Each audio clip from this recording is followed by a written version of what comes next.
It was deep into the night when my phone began to buzz against the nightstand, tearing me out of a heavy sleep. The vibration rattled my reading glasses to the floor as I fumbled in the dark, squinting at the screen. Unknown number. Nevada area code. Hello?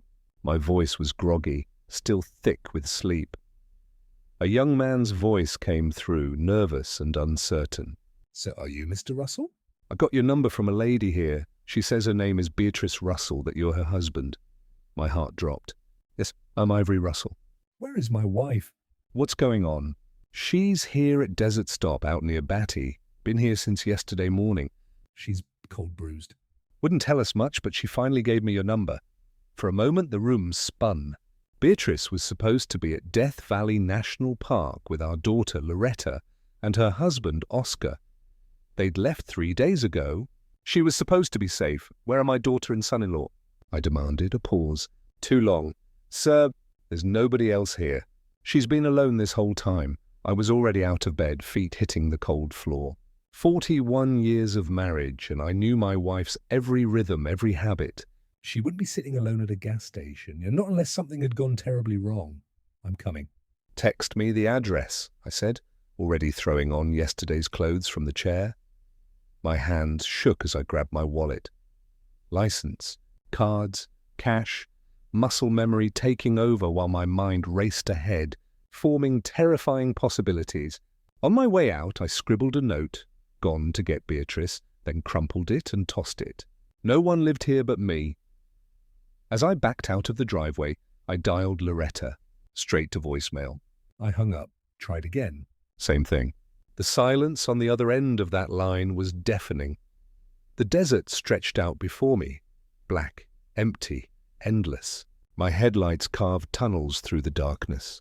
I pressed harder on the gas. 80, 85. 90 metered. The hum of the tires drowning out the pounding in my chest. 3 nights ago, Oscar had pulled out that manila folder over dinner. Just trip insurance paperwork, he'd said with that rehearsed charm. I remembered how he kept topping off Beatrice's wine glass, how Loretta kept insisting, "Mum needs this trip." I'd thought nothing of it then. Now, every detail fit together like pieces of evidence. Deliberate, cold, calculated. The gas station appeared like a mirage. Harsh fluorescent lights blazing against the desert dark. I pulled in too fast, tires screeching across the cracked pavement. And then I saw her. Beatrice sat hunched on a metal bench outside the convenience store, wrapped in a thin blanket with the gas station's logo on it. Her once proud traveling outfit was wrinkled, dust-streaked, and her hair hung limp around her face. But it was the bruises that made my breath stop. Deep marks on her arms, a dark bloom spreading across her cheek. Someone had grabbed her, hard. When she looked up and saw me, shame filled her eyes instead of relief. That sight broke something inside me. I knelt in front of her. I'm here now." Her voice was fragile, trembling. I thought they'd come back. I thought maybe they forgot. The young man who'd called me stood a few feet away. Barely 19, dark hair. Hands stuffed awkwardly in his pockets. "Let's get you somewhere safe first," I said softly. Her fingers clutched my sleeve as she whispered, "Ivory." They left me. Our daughter left me on purpose. I steadied her as she rose, weak and shaking, and grabbed the small overnight bag at her feet. The only thing she had left. The young employee stepped forward. "Mr. Russell, I'm David White, the one who called." "I'm sorry it took so long. She didn't want me to call anyone." "Kept saying they'd be back? How long has she been here?" I asked. "Since yesterday morning." "Almost 36 hours, sir." I gave her water and snacks. My manager let her rest in the break room during my shift. 36 hours. My wife, cold, bruised, waiting in the desert for people who never planned to return. I pressed some cash into the boy's hand, despite his protest. "You saved her life, son. Take it." I helped Beatrice into the car, buckled her in gently. As I circled to the driver's side, the old prosecutor in me began to stir. that instinct to connect the dots, to see the truth behind the lies. This wasn't an accident. Someone had done this deliberately. Someone had hurt my wife. And someone was going to pay. The Desert Rose Motel was 10 minutes down the road.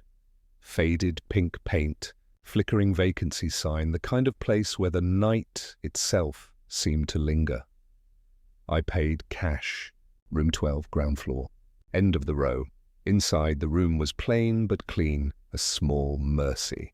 Beatrice stood in the center, lost and trembling. Then her voice broke. "I'm sorry. You shouldn't have had to drive all this way." I should have seen it coming." I caught her hand. "Stop. None of this is your fault. Not one part of it." She nodded faintly, tears streaking her cheeks. I pointed toward the bathroom. "Hot shower." "Clean towels, go."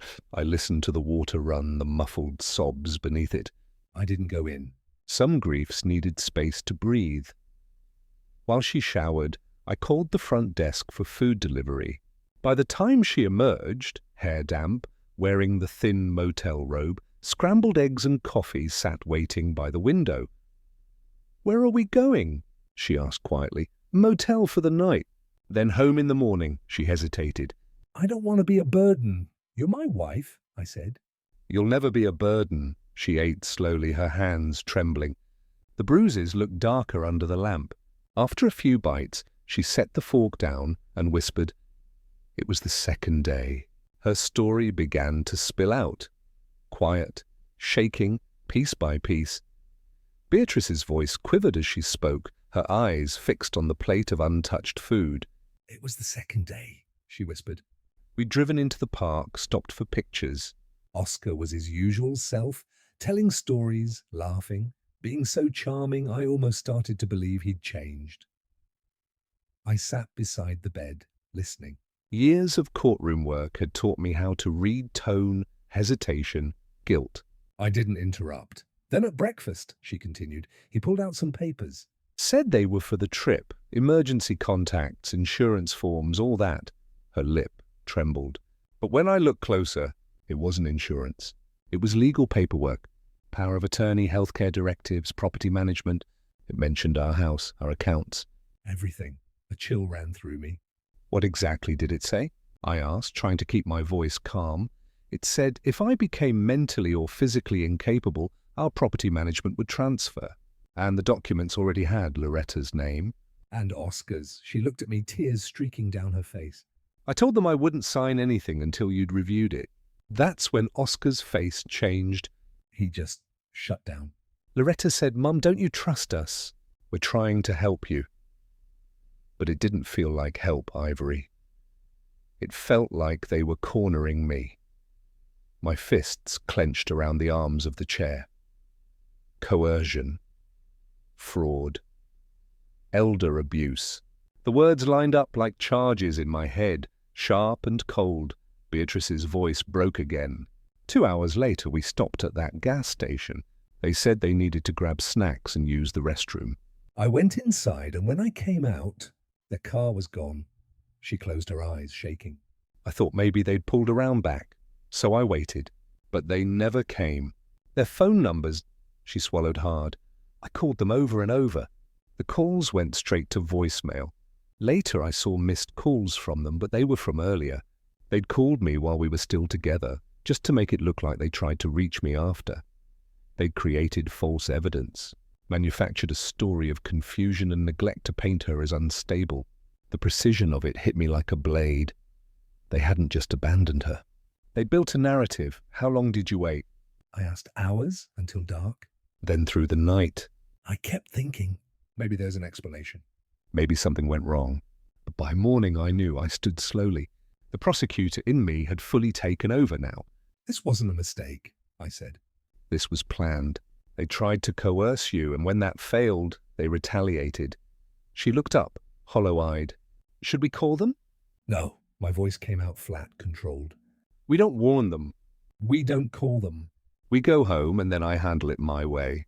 While she dressed in silence, I opened my notebook and began writing everything. Dates, times, details, the fake calls, the forms. Her exact words, evidence when she was ready, We packed up the few things we had and left the motel just as dawn touched the horizon. The road home stretched endless before us, bathed in pale orange light. Beatrice slept most of the drive, head resting against the window. While I built the case in my mind, by the time we pulled into our driveway, The plan was already taking shape. Inside, the house felt different. Same furniture, same walls, but no longer safe. I helped Beatrice to bed, then called Dr. Santos, our family physician of 15 years. She arrived within the hour, professional bag in hand, concern etched across her face. "She's been through something," I said quietly. "I need every injury documented, thoroughly." Dr. Santos nodded. She worked gently, measuring every bruise with a ruler, photographing each one, recording the pattern of the finger marks on Beatrice's arms. "Who did this to you?" she asked softly. Beatrice hesitated, then whispered, "My daughter's husband." Dr. Santos's pen paused mid-note. She looked at me and understood instantly. "You'll have your full report tomorrow." After she left, I went into my office, my sanctuary for 40 years, now my war room. I cleared the desk, spreading out the facts like evidence at trial. Beatrice had kept the fraudulent papers in her bag. I examined them under the lamp. The language was professional, the formatting perfect, but the intent was unmistakable, predatory. The clauses were designed to look legitimate while quietly transferring control of our assets. They'd counted on her trust. I photographed every page, highlighted key sections, and logged into our joint bank account. Within minutes, I saw the pattern: small transfers to Oscar and Loretta's joint account, just under $2,000 each time. Every few weeks. For 6 months. $15,000 stolen in slow motion. That night, the phone rang. Loretta's number. I hit record before answering. "Dad?" "Oh, thank God you picked up," she said, her tone trembling with fake concern. "Something awful's happened. Mom disappeared. We've been looking everywhere." "Stop," I said coldly. "Silence. Your mother is home." "I picked her up from a gas station 300 miles away, where you left her 36 hours ago." Her voice faltered. Then Oscar came on, smooth and practiced. "Ivory, there's been a misunderstanding." "We thought she went for a walk." "You're lying," I interrupted. "We both know it." I hung up, saved the recording, labeled it, and backed it up 3 times. For 2 days, I worked non-stop, photographing bruises, compiling bank records, building the timeline. By the 3rd day, I made a call to an old friend, Marcus Fleming, a former colleague from my prosecutor days. When I told him what happened, he was silent for a moment. Then, "Bring me everything tomorrow morning." I didn't tell Beatrice yet. She needed rest. I needed results. That night, Oscar called again, his voice stripped of charm, replaced by barely contained anger. "You need to stop making accusations," he warned. "We can clear this up." "There's nothing to clear up," I replied. "You tried to defraud and abandon my wife. You'll explain it to the police, or to me in person." A pause, then cold calculation in his tone. "Fine. Name the time and place." "I'll let you know," I said, and hung up. The case was building itself, and soon they'd face the consequences. Marcus Fleming's office sat on the 3rd floor of a weathered brick building downtown, the same place he'd practiced for decades. When I walked in the next morning, he was already waiting with 2 mugs of coffee and that sharp, lawyer's focus I'd always admired. We went through everything: the medical report, the photographs, the financial records, the recorded calls. For 3 hours he listened, asked questions, and made notes in his deliberate, methodical way. When we were done, he closed the last folder and leaned back. "This is solid," he said finally. We're looking at elder abuse, attempted fraud, and financial exploitation. With the medical evidence, it's a clear case. You can press charges or take the civil route. What are my options?" I asked. "Criminal charges, civil suit, restraining order?" "Or you give them a choice: restitution and permanent separation, or prosecution. Sometimes the threat works better than the punishment." I nodded slowly. I'll think about it. On the drive home, I made my decision. That evening, I called Loretta. My tone was calm, precise, the same one I'd used interrogating witnesses for 40 years. I want you and Oscar here at the house this Saturday. 2 o'clock. Bring Rachel and Tom. She hesitated. Dad, I don't think... Bring them, I repeated. They should see their grandparents. The mention of her children softened her voice. Okay, 2 o'clock. Saturday came. Valentine's Day. Fitting in its irony, a day meant for love, now reserved for reckoning.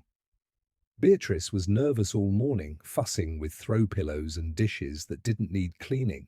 I told her my plan, and she simply nodded, trusting me the way she always had. At exactly 2 Oscar's car pulled into the driveway. I watched through the window as Loretta stepped out holding a bakery box. Cookies, no doubt. Oscar helped the kids from the back seat. Grandpa!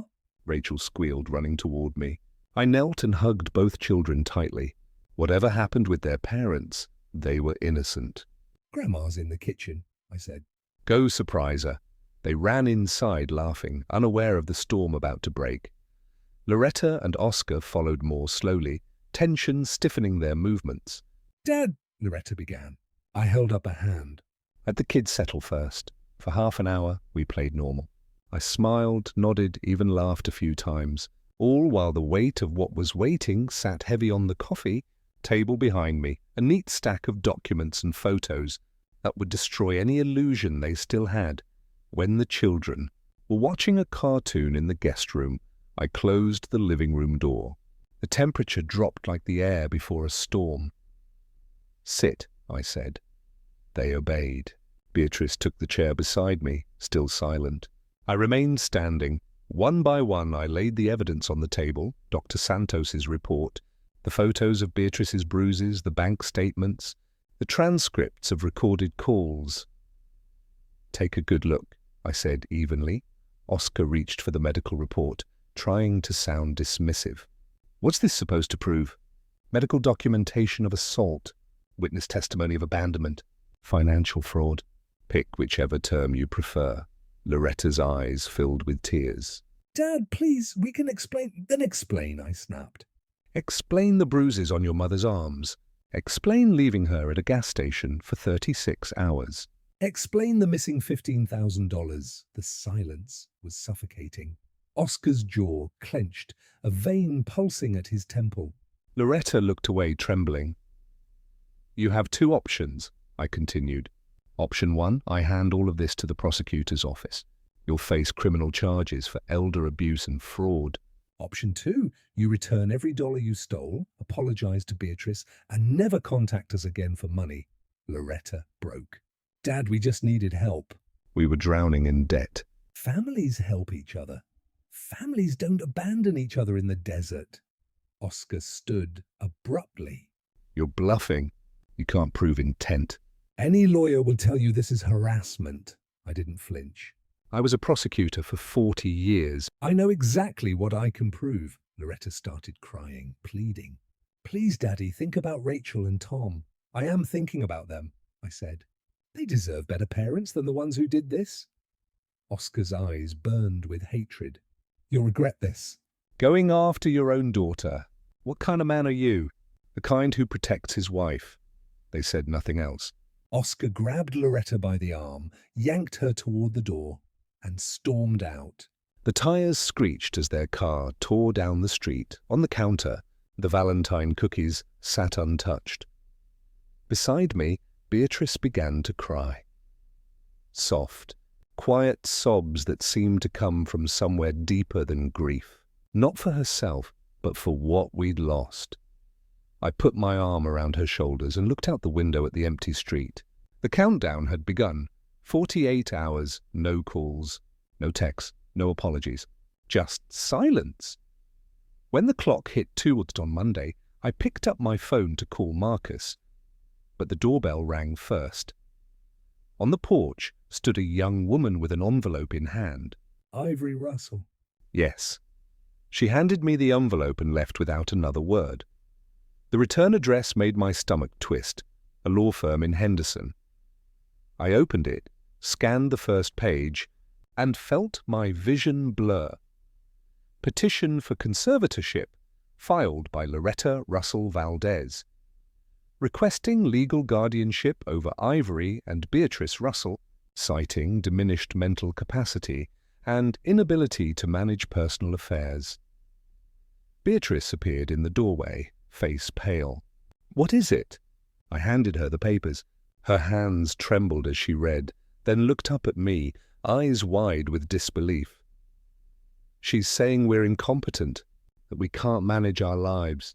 She's trying to take control of everything we own." I nodded grimly. "No, he's trying." "Oscar's just using her name," her voice broke. "What do we do?" I set my jaw. "We fight." "And we win." 30 minutes later, I was in Marcus's office again. He flipped through the pages, his expression hardening. "This is aggressive." "Stupid even." "We'll counter it. Prove competency, get medical evaluations, file a protective order, and we dig into them." "Finances, employment, everything." He looked at me. "You ready to go to war?"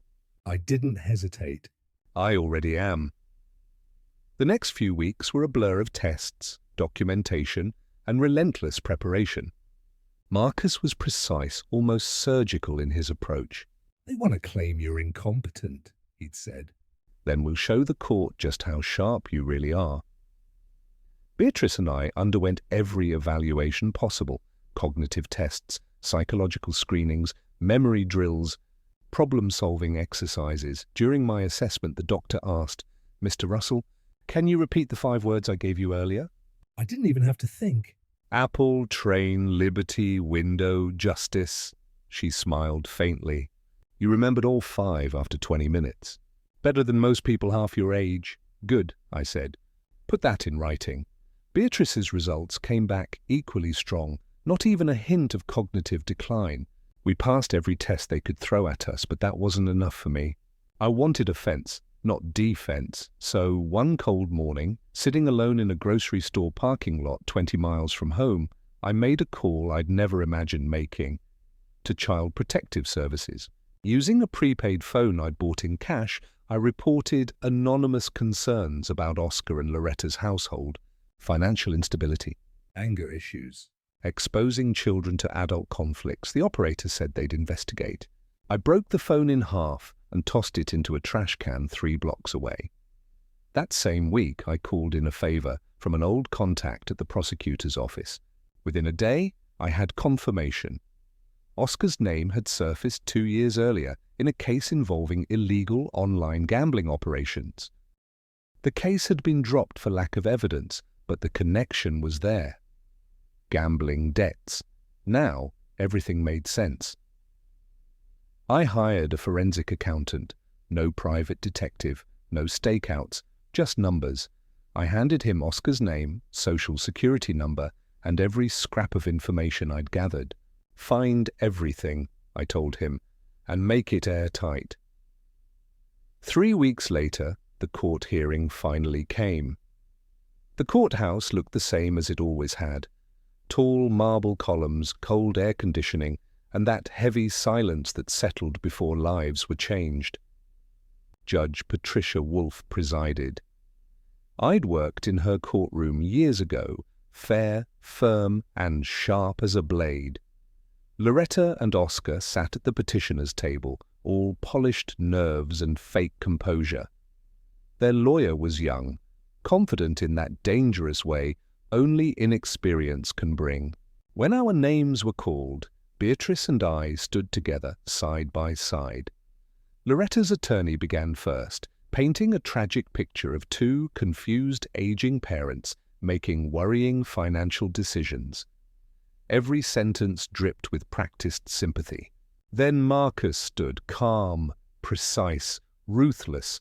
"Your Honor," he said, "these so-called worrying financial decisions are the result of unauthorized transfers totaling $15,000 from my client's accounts to the petitioners.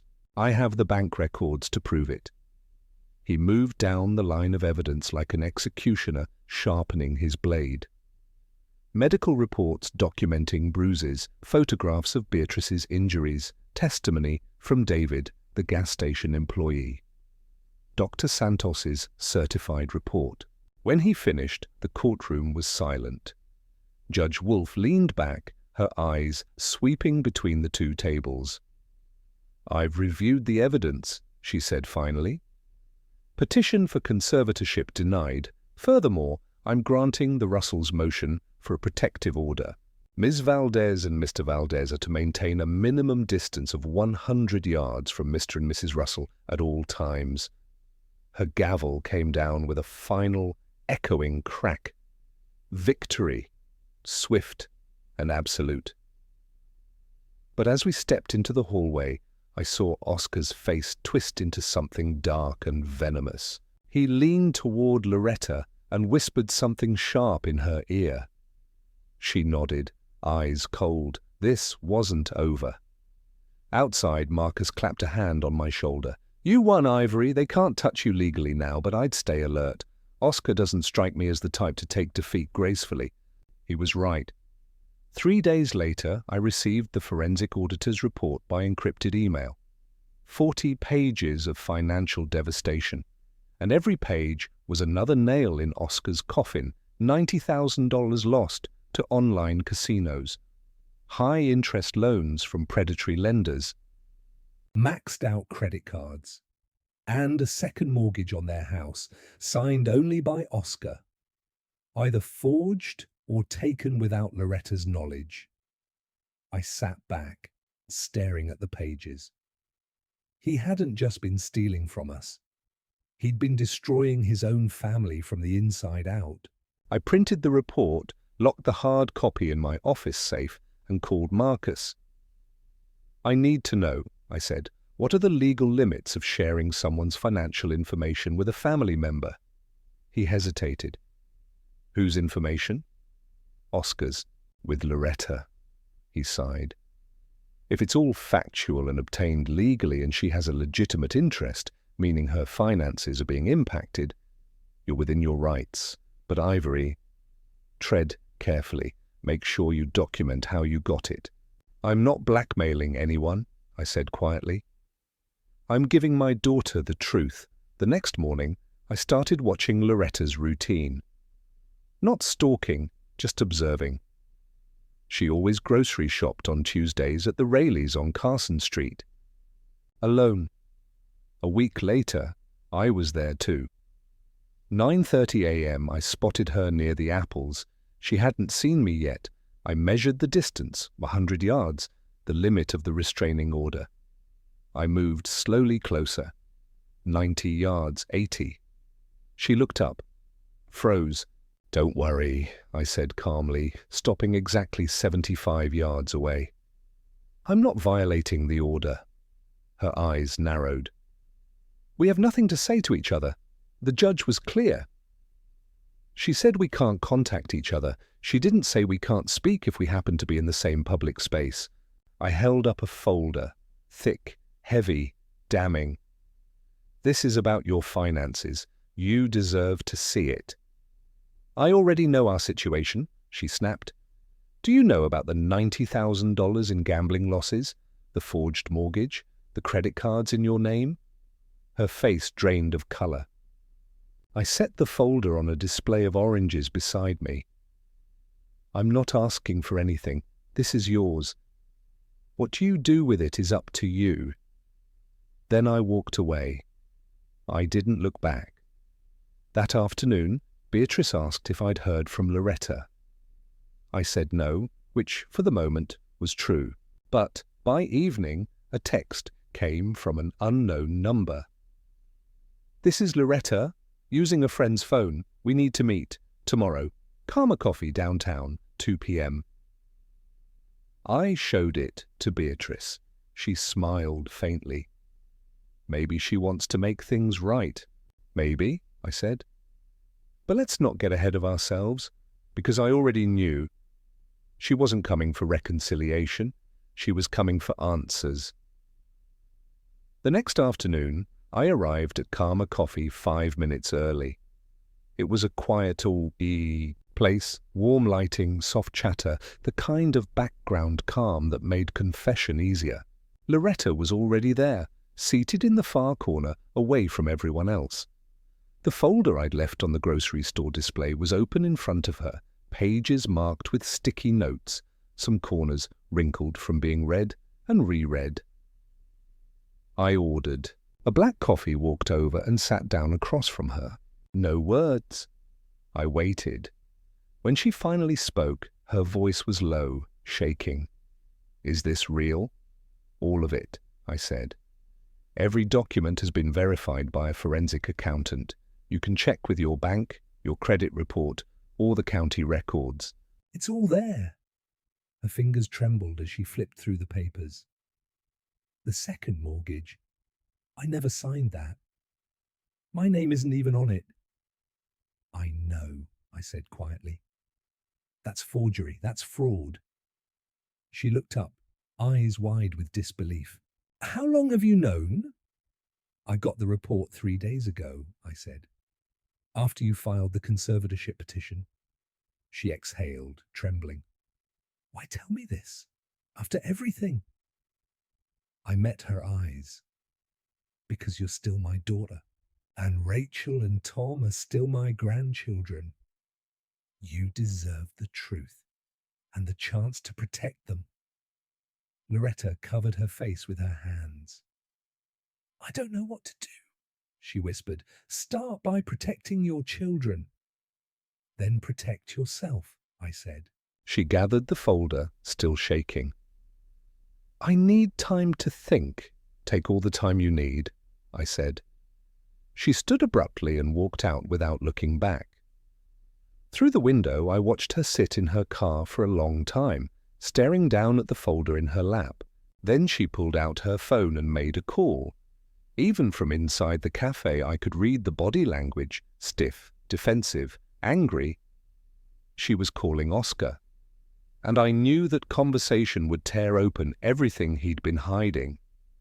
12 days passed before she called me again. It was early morning, 8:02 a.m., when the phone rang. "Dad," she said, voice trembling, brittle. "It's me. I'm listening. You were right. About everything. The gambling, the debts, the forged mortgage. I checked it all myself." "I didn't know. I swear I didn't know." Her words tumbled out in gasps, tangled between sobs. I stayed silent. "You didn't know about the debts," I said at last. "But you knew you left your mother at a gas station. You knew she had bruises. You knew what you did." Silence. Then a small, breaking sound. "He told me she was manipulating us. That she ruined the papers on purpose to make us look bad. I believed him, Dad, because I wanted to believe we were the victims, not the criminals." And now I see what I am. She was crying openly now, raw, unfiltered regret. "I don't expect forgiveness," she whispered. "I just want to protect my kids from the mess I made." I waited a moment, then spoke in the same steady tone I'd used 1,000 times in court. "If you want even a chance at rebuilding what's left, there are conditions." "Anything," she said immediately. "First, file for divorce. Immediately. Second, agree to give temporary custody of Rachel and Tom to us until you're stable. Third, return the $15,000 you took." "Every cent," her voice cracked. "Dad, I can't. Child Services is already investigating our home. If I move too fast, if you don't act now," I said coldly, "the court will decide for you. 2 weeks, all 3 requirements. Payment plan is acceptable. The divorce papers aren't negotiable." There was a long silence, the sound of someone realizing there's only one way out. "Okay," she whispered. "One more thing," I added. "When you file for divorce, request that the notary who witnessed that forged mortgage be investigated. That person's either complicit or a victim of identity theft. Either way, it's evidence." I said it casually, but deliberately, because I knew Oscar. "Desperate men make reckless moves," Loretta agreed quietly. I'll include it. We hung up. For a long time, I sat at my desk, staring at the photo on the bookshelf. Loretta, at 8 years old, grinning, missing a front tooth, holding up a perfect math test. That child was gone. The woman she'd become had broken something sacred. But maybe, just maybe, she could still rebuild. 2 weeks and 1 day later, Marcus called. "She filed," he said. "Cited irreconcilable differences, requested full custody with supervised visitation for Oscar. She also flagged the mortgage as fraudulent. The papers were served an hour ago." "How'd he take it?" I asked. "Process server said he went white, then red, then walked out of work without a word." I thanked Marcus and hung up. That evening, Beatrice was upstairs preparing the guest room for Rachel and Tom, humming softly as she laid out the new star-patterned sheets. For the first time in months, her movements looked peaceful. Then my phone buzzed. A text from an unknown number. "You did this. You destroyed my family." This isn't over." I took a screenshot, sent it to Marcus with a short message. "For restraining order, extension documentation." Then I deleted the number and went upstairs to help Beatrice make the beds.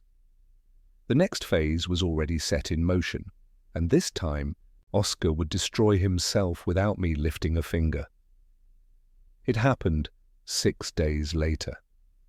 Beatrice and I were in bed when the sound of tires crunching over gravel sliced through the quiet. Headlights swept across our bedroom wall. I glanced at the clock. 11:58 p.m. Then came the pounding, heavy fists against the front door. Each blow shook the frame. "Ivory!" A voice roared from outside. "I know you're in there. You can't hide from me." Beatrice appeared at the top of the stairs, clutching her robe tight, fear written all over her face. "Call the police," I said, quietly. Now, the pounding continued louder this time. "You turned my wife against me." "You poisoned her. You're trying to take everything from me." I didn't respond. I just stood there in the foyer, phone in hand, staring at the locked door, waiting for the red and blue lights to cut through the night. 7 minutes later, they did. 2 patrol cars pulled into the driveway, their spotlights slicing across Oscar's furious face. The officers stepped out, hands on their belts, calm but firm. Within minutes, he was in handcuffs. They read him his rights as he shouted, "He's lying!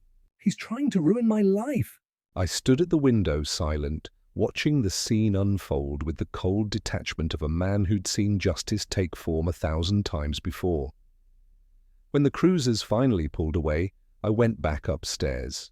Beatrice was sitting on the edge of the bed, pale but steady. "Is it over?" she whispered. "Not yet," I said. "But soon." The next morning, Marcus called. They booked him for violating the restraining order. Judge set bail at $5,000. "He'll be out in 48 hours. He'll violate it again," I said flatly. "Probably.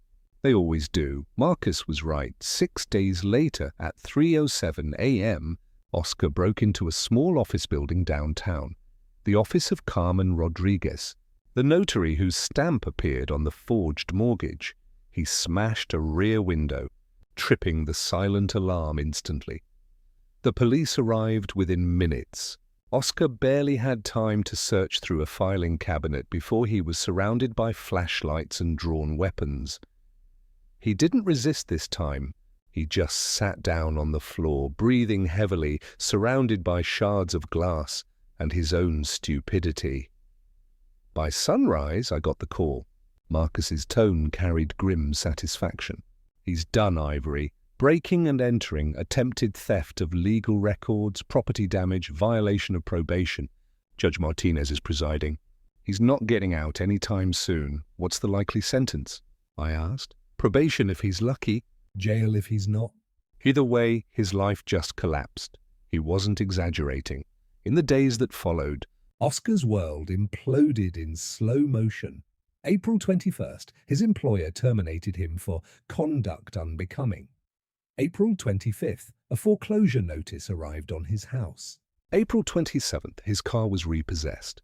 By the end of the month, Loretta had moved into a small apartment downtown with Rachel and Tom, scraping together stability piece by piece. She'd started working as a paralegal, irony not lost on anyone, and sent her first repayment installment to us, $500. On April 30th, I got a call from Carmen Rodriguez herself.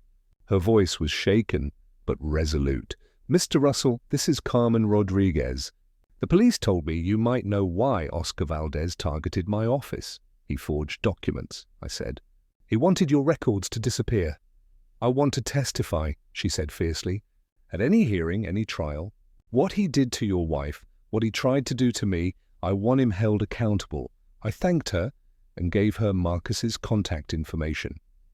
That same afternoon, Marcus called again. Oscar's attorney reached out. "They're begging for a plea deal."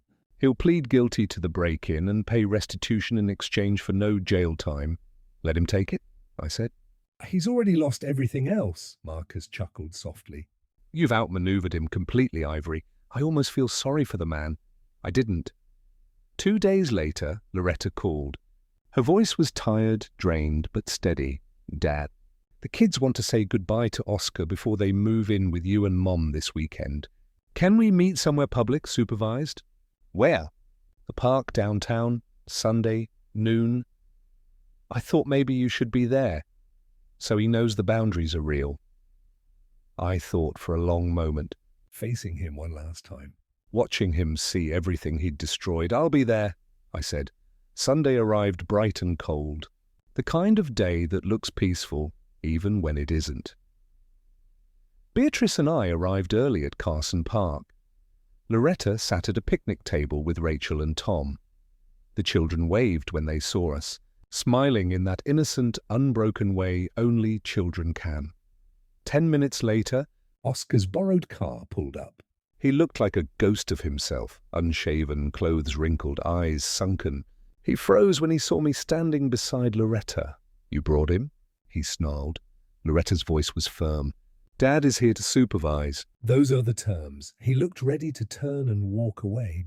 But then Rachel cried, "Daddy!" and ran to him. Whatever fight he had left drained away. He knelt and hugged his daughter, then his son, holding them tight like he was afraid they'd vanish. For 15 minutes he tried to smile, tried to act like things were normal. But I saw the truth in his eyes. Exhaustion, regret, and the weight of consequences closing in. When Loretta finally stood, she spoke softly. "Time's up. Please," Oscar begged. "Just a few more minutes." "No," she said. We agreed on 15. He looked at me then, eyes dark and hollow. "You did this," he said quietly. "You orchestrated everything." I met his gaze steadily. "You left my wife in the desert. Everything after that was just consequence." He didn't respond. Just turned and walked to his car, shoulders hunched, a man utterly dismantled by his own hand. Beatrice took the children's hands. Loretta lingered for a moment, watching Oscar drive away. "Thank you," she said softly, "for being here."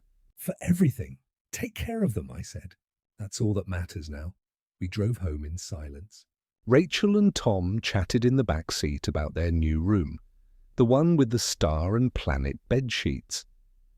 In the rearview mirror, I watched the park fade into the distance. It was over. Not forgiveness. Not healing. Those would take time, but justice, that was done. Oscar's criminal sentencing was set for May 7th. I didn't need to attend, but after 40 years of standing in courtrooms watching justice delivered, I couldn't stay away. The courtroom looked the same as it had when I'd last worked there. Same dark wood. same faint hum of the air conditioning, same stillness that falls right before the gavel drops. Judge Martinez presided. We'd crossed paths countless times back in my days as a prosecutor. She was sharp, unflinching, allergic to excuses. Oscar shuffled in wearing county jail scrubs, wrists cuffed. He looked nothing like the smug man who'd once tried to charm his way through life. His hair was unkempt, his eyes hollow. The arrogance was gone, replaced by defeat. His public defender, a weary-looking woman with too many cases and too little patience, stood beside him with a thin folder. There wasn't much to defend. Judge Martinez reviewed the file in silence for nearly a minute before speaking. "Mr. Valdez, your attorney claims this was a moment of poor judgment, a one-time lapse brought on by stress. But the record shows a pattern. You violated a restraining order. You broke into a legal office to tamper with records. You've shown disregard for the law and for the safety of others." The public defender tried, half-heartedly. "Your Honor, my client was under extreme stress, financial hardship." The judge cut her off. "Many people face hardship, Counselor. They don't break into offices at 3 a.m. She turned back to Oscar. "You made a series of deliberate choices. I'm sentencing you to 6 months supervised probation, 200 hours of community service, restitution for damages, and a permanent restraining order prohibiting any contact with the Russell family, directly or indirectly. Any violation will result in immediate incarceration. Do you understand?" Oscar's voice came out hoarse. "Yes, Your Honor." As the bailiff led him away, he glanced at me just once, a hollow, defeated stare. I didn't flinch. He looked away first. A week later, Loretta called. "The divorce is final," she said. Her tone was quiet, stripped of everything but exhaustion. "May 15th. I'm legally free of him now. Not happy, just free." "Freedom's a start," I said. That same week, I made a call I'd been planning for days. I dialed Oscar's new employer, Apex Marketing, a company he'd joined part-time during probation. "Good afternoon. This is Susan Chen," came a polite voice. "Miss Chen," I said evenly. "This is Ivory Russell, retired prosecutor from Carson City.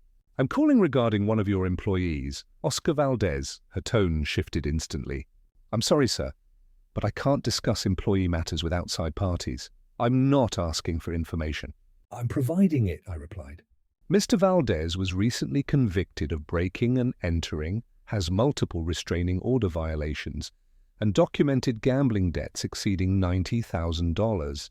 If he has access to client accounts or financial systems, I'd consider that relevant information." There was a pause. "Can you provide documentation or case numbers?" "Everything's public record," I said. I gave her the case number, court date, and sentencing details. "Thank you, Mr. Russell," she said slowly. "We'll handle this internally."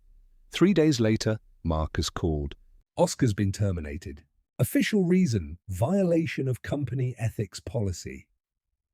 I said nothing for a moment, just nodded to myself.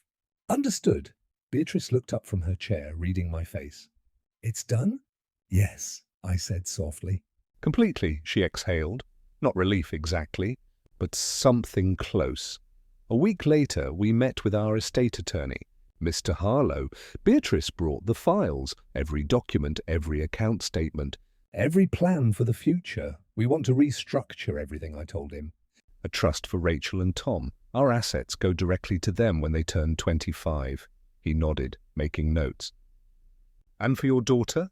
50,000, I said. "Enough to show forgiveness is possible." "Not enough to reward betrayal," he raised an eyebrow.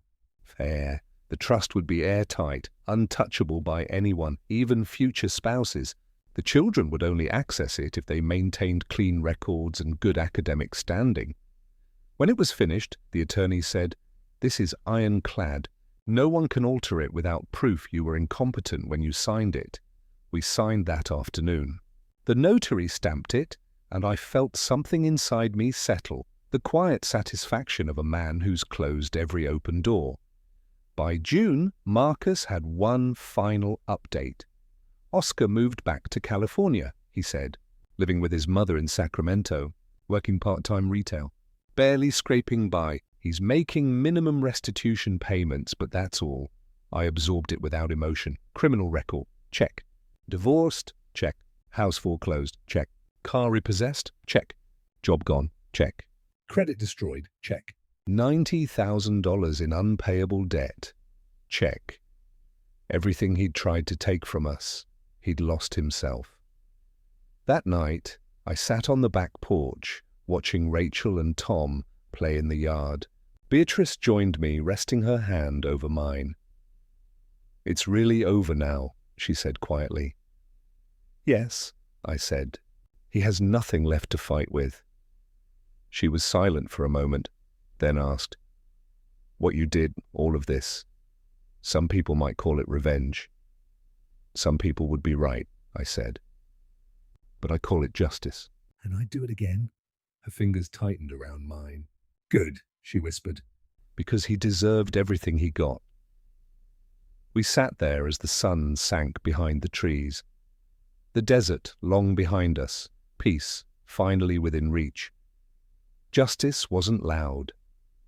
It didn't always come with applause, sometimes. It just looked like two people sitting quietly together at the end of a war they never asked for, and won. Anyway, the months that followed were quieter than I'd expected. No more lawyers, no more court dates, no more midnight phone calls. Just silence, the kind that settles after a storm, heavy at first, then slowly turning peaceful. Rachel and Tom adjusted faster than I thought they would. Kids have a way of bouncing back, of finding joy even in broken places. Every morning they filled the house with laughter. Cereal bowls clinking, cartoons humming, Beatrice fussing about homework and socks. Sometimes I'd stop in the hallway and just listen. The sound of ordinary life had never meant so much. Loretta visited on weekends. At first, she'd hover at the doorway, unsure if she was welcome. But Beatrice would always meet her halfway, hand outstretched, soft smile, no words needed. Forgiveness wasn't spoken in this house. It was shown quietly, one gesture at a time. Over time, Loretta's confidence returned. She found steadier work, started therapy, and even joined a parenting group. One day, she brought over a manila envelope, the final payment of the $15,000 she owed. She set it on the kitchen table, hands trembling. "I know money doesn't fix what I did," she said, "but it's a start." Beatrice didn't even look at the envelope. She just said, "Keep it." "Put it in an account for the kids." Loretta's eyes filled. "Mom, I can't." "You can," Beatrice said. Because that's how we move forward. Not by erasing the past, but by refusing to let it poison the future. For a long time, none of us spoke. The only sound was the slow ticking of the kitchen clock. Steady, patient, eternal. Then I stood and took Loretta's hand. "You can't undo what you did." "But you can make sure your children never learn those same mistakes." "That's how you fix it." She nodded, tears spilling freely now. "I will, I promise." That summer the house came alive again. Rachel built a small vegetable garden in the backyard, rows of tomatoes and mint and tiny peppers that refused to grow straight. Tom spent hours helping me repair an old radio in the garage, asking questions about wires and circuits with endless curiosity. Beatrice, for the first time in months, began painting again. Soft watercolors of desert sunsets and winding roads. Her favorite was one she titled "The Road Home," a long stretch of highway fading into gold light, a single figure walking toward the horizon. Sometimes, late at night, she'd find me sitting on the porch, that same folder of old court papers on my lap. I didn't read them anymore. I just kept them, a reminder of what justice cost and what it saved. "You still thinking about him?" she'd ask softly, sometimes, I'd admit. Not out of anger anymore, just reflection. She'd sit beside me, resting her head on my shoulder. "Then let it rest," she'd whisper. The desert already took enough from us. And I'd nod, closing the folder, finally ready to let the story end. 6 months later, we received a letter from the Nevada Department of Corrections. It was brief. A single paragraph. Oscar Valdez has completed probation and relocated out of state. Current address sealed. Case closed. I read it once, then handed it to Beatrice. She smiled faintly, folded it in half, and dropped it into the fire burning in the fireplace. The paper curled, blackened, and disappeared. "Case closed," she said quietly. The following spring, Loretta and the kids came over for Easter dinner. She brought a chocolate cake she'd made herself. Lopsided, uneven, perfect. We ate together, laughed together like families are supposed to. After dinner, Rachel handed me a school project, a drawing of my hero. It was me, standing with Beatrice, holding hands. Underneath, in uneven handwriting, she'd written, "My grandpa is brave because he protects people who can't protect themselves." My throat tightened. Beatrice smiled, tears glinting in her eyes. Maybe that was the real ending, not the courtroom or the confrontation or the revenge. Just this, a family mending itself, piece by fragile piece, in the quiet light of forgiveness. As the evening faded, I stepped outside one last time. The sky was deep orange over the mountains. The same desert that had once felt endless and cruel now looked soft, peaceful, almost kind. I took a deep breath, let it out slowly, and finally, after everything, I felt something I hadn't in a long time, peace, true, unshakable peace, and that was the story of Ivory and Beatrice Russell. A tale of love, betrayal, justice, and redemption. Sometimes life doesn't hand us happy ending, just the chance to rebuild what was broken. Ivory didn't seek revenge, he sought truth. And when the truth finally surfaced, it set everyone free in its own quiet way. Beatrice found peace. Loretta found forgiveness. And even in the ashes of deceit, their family found a way to heal, because justice doesn't always roar. Sometimes it whispers, "You've endured enough." Thank you for watching this story till the end. If this tale moved you, don't forget to like, share, and subscribe for more powerful stories just like this one. Until next time, remember, what's done in the dark always finds its way to the light.